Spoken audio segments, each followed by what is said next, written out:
Berita terakhir Tribuners, sidang Tipikor PT Tanimbar Energi 6,2 miliar buka fakta tata kelola BUMD yang rapuh.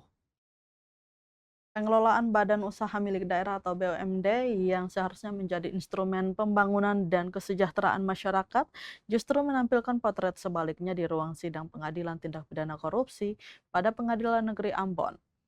Sidang lanjutan perkara dugaan penyalahgunaan penyertaan modal daerah Kabupaten Kepulauan Tanimbar atau KKT kepada BUMD PT Tanimbar Energi tahun anggaran 2020-2022 kembali digelar pada Jumat 6 Februari 2026. Terdakwa dalam perkara ini adalah Petrus Fatlolon, mantan Bupati Kabupaten Maluku Tenggara Barat periode 2017-2022 yang nomenklaturnya telah berubah menjadi Kabupaten Kepulauan Tanimbar sejak tahun 2019.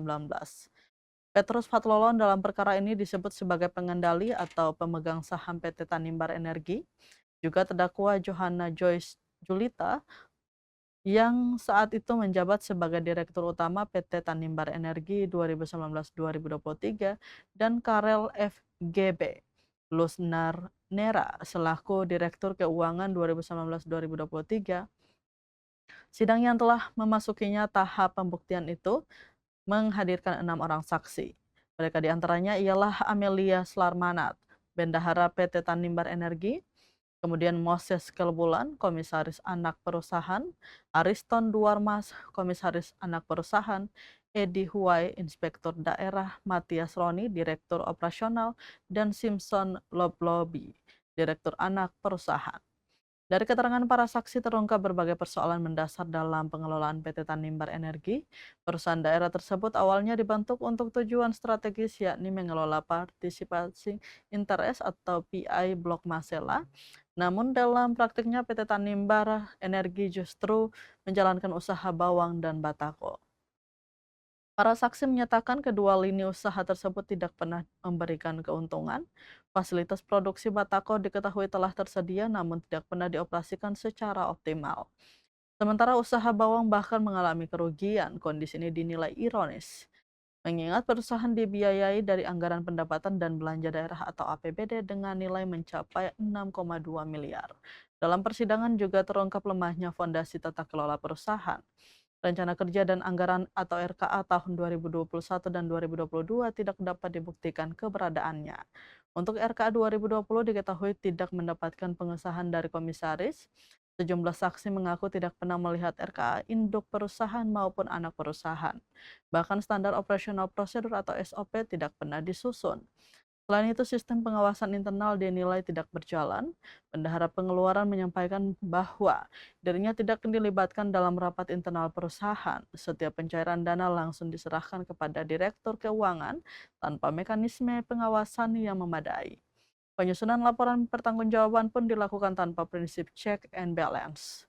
Fakta lain mencuat adalah pengguna dana penyertaan modal untuk menutup kewajiban perusahaan termasuk pembayaran pinjaman ke Badan Pengelola Keuangan dan Aset Daerah atau BPKAD. Nilai penyertaan modal tahun 2022 juga dipersoalkan karena terdapat perbedaan angka yang signifikan. Dari sisi pengawasan eksternal, Inspektorat Daerah Kabupaten Kepulauan Tanimbar atau KKT diketahui tidak pernah melakukan pemeriksaan terhadap PT Tanimbar Energi selama periode 2020-2022. Hal itu disebabkan tidak ada perintah dari Petrus Fatlolon yang saat itu menjabat sebagai Bupati KKT. Pemeriksaan baru dilakukan setelah Kejaksaan Negeri KKT turun tangan yang kemudian mengungkap potensi kerugian keuangan negara. Berdasarkan dakwaan jaksa penuntut umum, perkara ini mengakibatkan kerugian keuangan negara sebesar 6,2 miliar.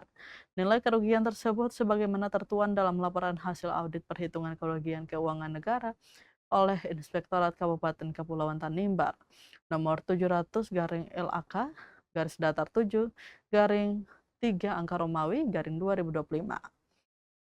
Keterangan-keterangan ini terungkap bahwa penyertaan modal tidak hanya berkaitan dengan transfer anggaran, tetapi juga menyangkut tanggung jawab hukum dan kehati-hatian dalam pengelolaan uang publik. Sidang lanjutan nantinya menjadi titik penting dalam membuka konstruksi perkara. Bagaimana keputusan diambil, bagaimana dana digunakan, dan bagaimana BUMD yang seharusnya menjadi instrumen pembangunan Pada akhirnya perkara PT Tanimbar Energi bukan hanya tentang siapa yang duduk di kursi terdakwa. Ini menjadi alarm bahwa setiap rupiah uang daerah membawa konsekuensi hukum dan setiap kebijakan publik harus dapat dipertanggungjawabkan.